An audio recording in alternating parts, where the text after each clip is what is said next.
Assalamualaikum warahmatullahi wabarakatuh. Perkenalkan, saya Tiara Diandini, NIM 1904336. Kali ini saya akan menjelaskan tentang sistem penanggulangan bencana COVID-19. Memasuki tahun 2020, dunia diguncang oleh wabah virus corona yang menyebar dengan sangat cepat ke seluruh dunia. Penyakit virus corona 2019 atau coronavirus disease 2019 yang kemudian lebih populer dengan nama COVID-19 adalah penyakit menular yang disebabkan oleh infeksi salah satu jenis virus corona atau Severe Acute Respiratory Syndrome Coronavirus 2 yang kemudian disingkat SARS-CoV-2. Virus corona ini penularannya cepat dan menyerang sistem pernafasan manusia dan dapat menyebabkan kematian. Sejak Organisasi Kesehatan Dunia atau WHO menerima laporan kejadian penyakit ini pertama kali yang melanda kota Wuhan dari otoritas Cina pada akhir 2019, wabah COVID-19 membuat cemas, panik, dan takut warga dunia. COVID-19 sudah menjadi topik pembicaraan setiap orang. Ini tergambar pada situs mesin pencari Google.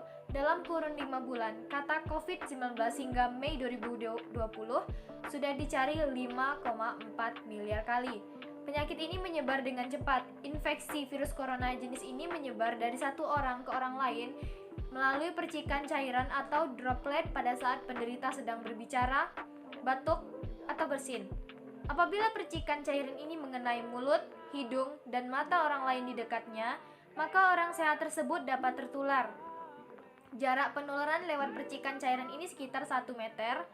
Hal ini menyebabkan pemerintah Indonesia untuk melakukan upaya dan mengambil kebijakan penanganan virus corona. Berikut beberapa cara penanganan virus corona yang sudah dilakukan oleh pemerintah, masyarakat, dan mahasiswa. Baiklah, pertama saya akan menjelaskan bagaimana penanggulangan dari pemerintah. Yang pertama yaitu salah satu tindakan awal yang dilakukan oleh Presiden Joko Widodo saat itu adalah dengan memerintahkan kedutaan Indonesia di Cina untuk memberi perhatian khusus terhadap warga negara Indonesia yang terisolasi di Wuhan. Pemerintah juga menyiapkan 100 rumah sakit. Kesiagaan juga dilakukan di 135 bandara dan pelabuhan internasional dengan memasang alat pendeteksi suhu tubuh. Pada tanggal 28 Januari 2020, Kepala Pusat Krisis Kesehatan Kementerian Kesehatan Budi Silvana menerangkan soal penerbitan pedoman kesiapsiagaan khusus menghadapi virus baru corona. Pedoman ini dibuat untuk mengadopsi apa yang dibuat oleh Organisasi Kesehatan WHO. Inilah yang dijadikan acuan petugas kesehatan untuk penanganan jika terjadi penularan. Kedua, pada bulan Maret, Presiden Jokowi menetapkan peraturan tentang pembatasan sosial berskala besar melalui Peraturan Pemerintah Nomor 21 Tahun 2020 tentang Pembatasan Sosial Berskala Besar atau PSBB dalam rangka percepatan penanganan COVID-19.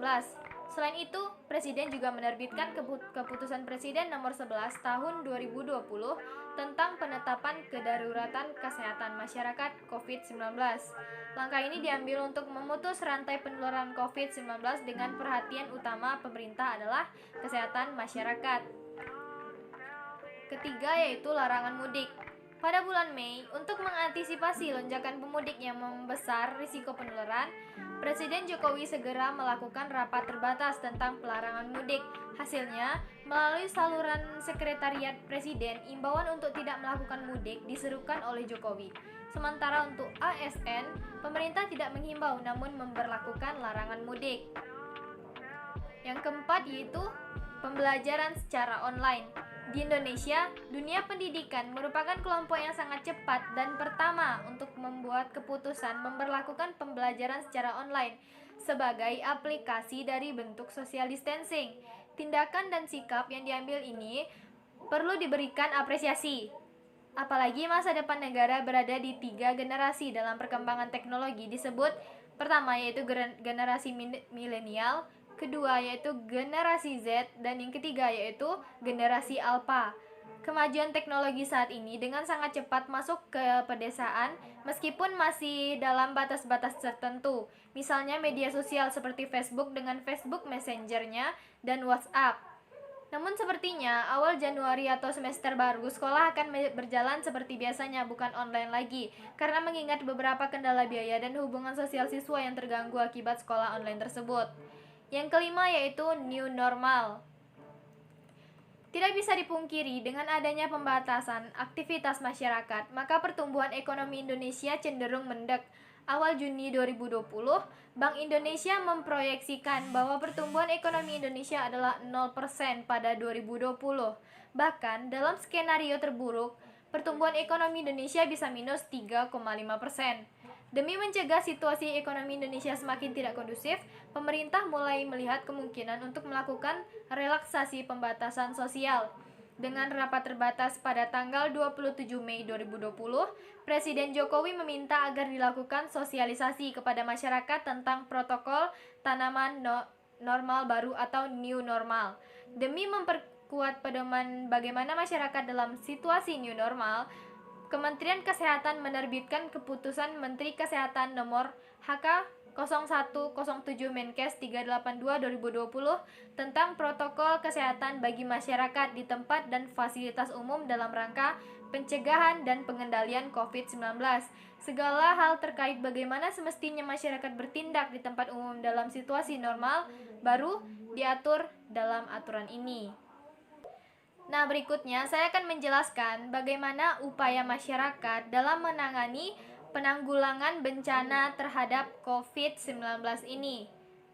Hal-hal yang bisa dilakukan masyarakat yaitu menaati aturan pemerintah, mengikuti protokol kesehatan, menjaga jarak, dan mengurangi aktivitas di luar rumah untuk membantu pemerintah menyelesaikan masalah COVID-19 ini.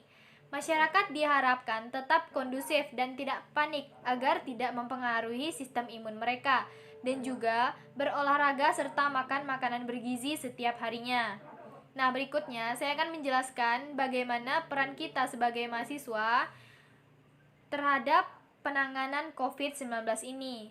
Sebagai mahasiswa, langkah paling tepat bagi kita adalah dengan belajar yang rajin serta memberikan ilmu yang kita pahami kepada keluarga terkait COVID-19. Bisa disebut seperti penyuluhan kecil-kecilan, serta bagaimanapun kita harus menjaga orang-orang terdekat kita dari masalah COVID-19 ini. Dengan begitu, kita juga membantu ke pemerintah dan staf medis di rumah sakit untuk menghadapi COVID-19. Sekian materi yang dapat saya sampaikan. Terima kasih. Wassalamualaikum warahmatullahi wabarakatuh.